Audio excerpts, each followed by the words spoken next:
रामकृष्ण लीला प्रसंग स्वामी शारदानंद जी द्वारा लिखित पाठ संख्या 86।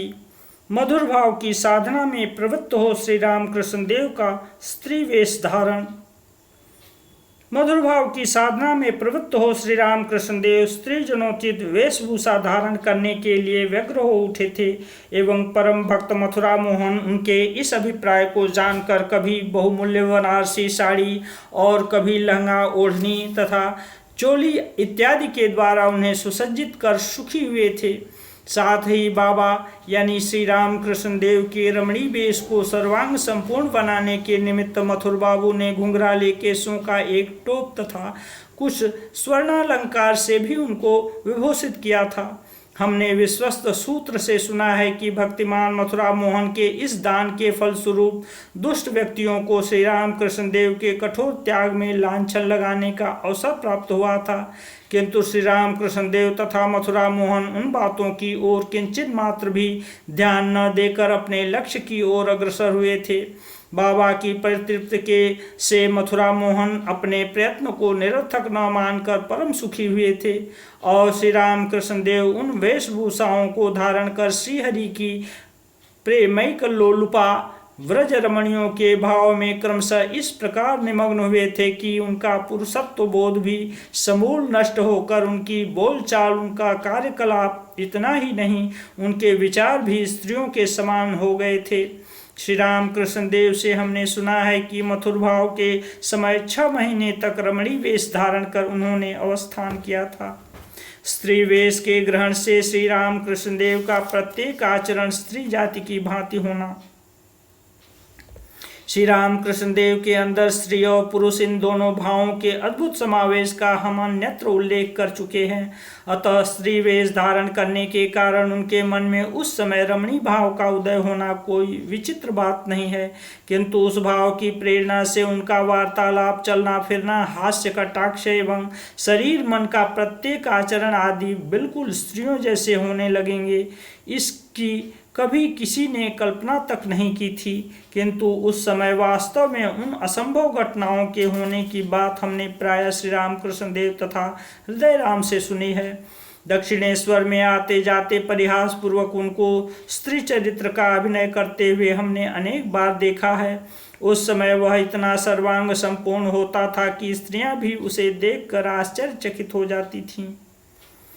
मथुर बाबू के घर की रमणियों के साथ श्री रामकृष्ण देव का सखी भाव का आचरण। मधुर भाव की साधना के समय श्री रामकृष्ण देव कभी कभी रानी रासमणी के जान बाजार स्थित भवन में जाकर श्री मथुरा मोहन के घर के स्त्री समाज में ही उठते बैठते थे। अंतःपुर में रहने वाली महिलाएं उनके काम गंध रहित पवित्र चरित्र से परिचित रहने के कारण उनको पहले से ही देवता के सदृश देखा करती थीं। उस समय रमणी की तरह उनके चाल चलन एवं अकृत्रिम स्नेह तथा परिचर्या से विमुग्ध हो वे उन्हें इस प्रकार अपना समझने लगी थी कि उनके सम्मुख लज्जा, संकोच आदि रखना उनके लिए संभव नहीं था।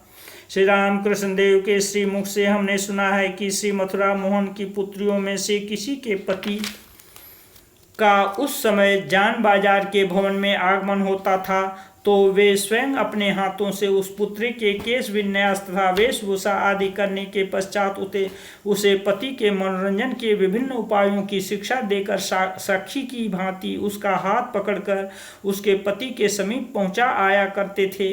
वे कहते थे, उस समय वे पुत्रियां भी मुझे अपनी सखी समझकर किंचित मात्र भी संकुचित नहीं होती थीं। रमणी वेश धारण करने पर श्री रामकृष्ण देव को पुरुष रूप से पहचानना कठिन था।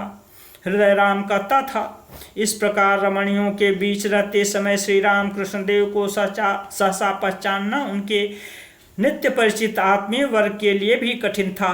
मथुर बाबू ने एक दिन मुझे अंतःपुर में ले जाकर पूछा था, बताओ इनमें तुम्हारे मामा जी कौन से हैं? इतने दिन एक साथ रहने तथा नित्य प्रति उनकी सेवा करने पर भी उस समय एकाएक मैं उनको पहचान नहीं पाया।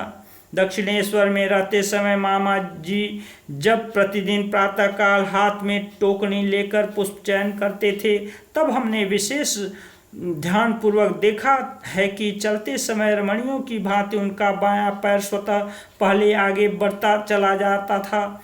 ब्राह्मणी कहती थी, इस प्रकार उनको श्री रामकृष्ण देव को पुष्प चयन करते हुए देखकर मुझे कभी कभी भास होता था कि ये साक्षात श्री राधिका ही हैं। पुष्प चयन करने के पश्चात वे बड़ी सुंदर माला बनाकर प्रतिदिन राधा गोविंद जी को पहनाया करते थे तथा कभी कभी श्री जगदम्बा को सजाकर श्री कात्यायनी देवी के समीप व्रज गोपिकाओं की भांति श्री कृष्ण को पति रूप में प्राप्त करने के निमित्त करुण प्रार्थना किया करते थे।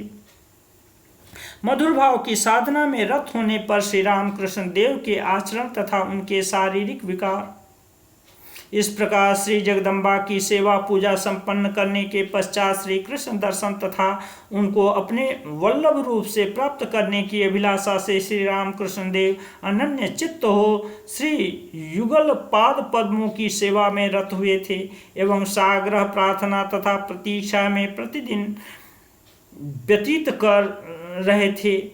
चाहे दिन हो या रात, किसी भी समय उनकी हार्दिक व्याकुलता प्रार्थना का विराम नहीं होता था तथा इस तरह दिन पक्ष महीना बीत जाने पर भी अविश्वास जनित निराशा कभी भी उपस्थित हो उन्हें अपनी प्रतीक्षा से तनिक भी विचलित नहीं कर पाती थी। क्रमशः वह प्रार्थना आकुल क्रंदन में एवं वह प्रतीक्षा उन्मत्त की भांति उत्कंठा एवं चंचलता में परिणत होने के कारण उनका आहार निद्रादि विलुप्त हो चुका था।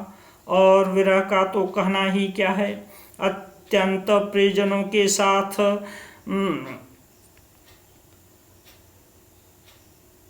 सब प्रकार से सम्मिलित होने की असीम लालसा विभिन्न बाधा विघ्नों के द्वारा प्रतिरुद्ध होने पर हृदय मन का मंथन करने वाली, शरीर तथा इंद्रियों को विकलित करने वाली जो अवस्था उपस्थित होती है, उस प्रकार का उन्हें विरह था। वह विरह उनमें केवल विशेष यातना के कारण स्वरूप मानसिक विकार के रूप में ही प्रकट होकर शांत नहीं हो गया था, किंतु साधनकालीन पूर्वानुभूत अत्यंत दुस्सह शारीरिक ताप तथा संतप्तता के रूप में पुनः प्रादुर्भूत हुआ था। श्री रामकृष्ण देव के श्रीमुख से हमने सुना है कि श्री कृष्ण विरह के प्रबल प्रभाव से उस समय उनके शरीर के रोमकूपों से समय समय पर रक्त की बूंदें टपका करती थी। शरीर की ग्रंथियां भग्न प्राय तथा शिथिल दिखाई देती थी एवं हृदय की असह्य यातना से इंद्रिय वर्ग के अपने अपने कार्यों से एकदम विरत हो जाने के कारण शरीर कभी कभी मृत जैसा निश्चेष्ट तथा संज्ञा शून्य होकर पड़ा रहता था। श्री रामकृष्ण देव के अतीन्द्रिय प्रेम के साथ हमारी उक्त विषयक धारणा की तुलना, हम लोग देह के साथ नित्य संबद्ध मानव हैं। एक देह के प्रति दूसरे देह के आकर्षण को ही हम प्रेम समझते हैं अथवा अत्यंत प्रयास के फलस्वरूप स्थूल देह बुद्धि से कुछ ऊपर उठकर देह विशेष के आश्रय से प्रकटित गुण समष्टि के प्रति आकर्षण रूप से उसका अनुभव होने पर उसे अतीन्द्रिय प्रेम की आख्या प्रदान कर उसका यशोगान करने लगते हैं। किंतु इस बात को समझने में देर नहीं लगती कि कवि कुल वंदित हम लोगों का वह अतीन्द्रिय प्रेम स्थूल देह बुद्धि तथा सूक्ष्म भोग लालसा रहित नहीं है। श्री रामकृष्ण देव के जीवन में प्रकटित यथार्थ अतीन्द्रिय प्रेम के साथ उसकी तुलना करने पर वह प्रेम अत्यंत तुच्छ हेय तथा निस्सार प्रतीत होता है।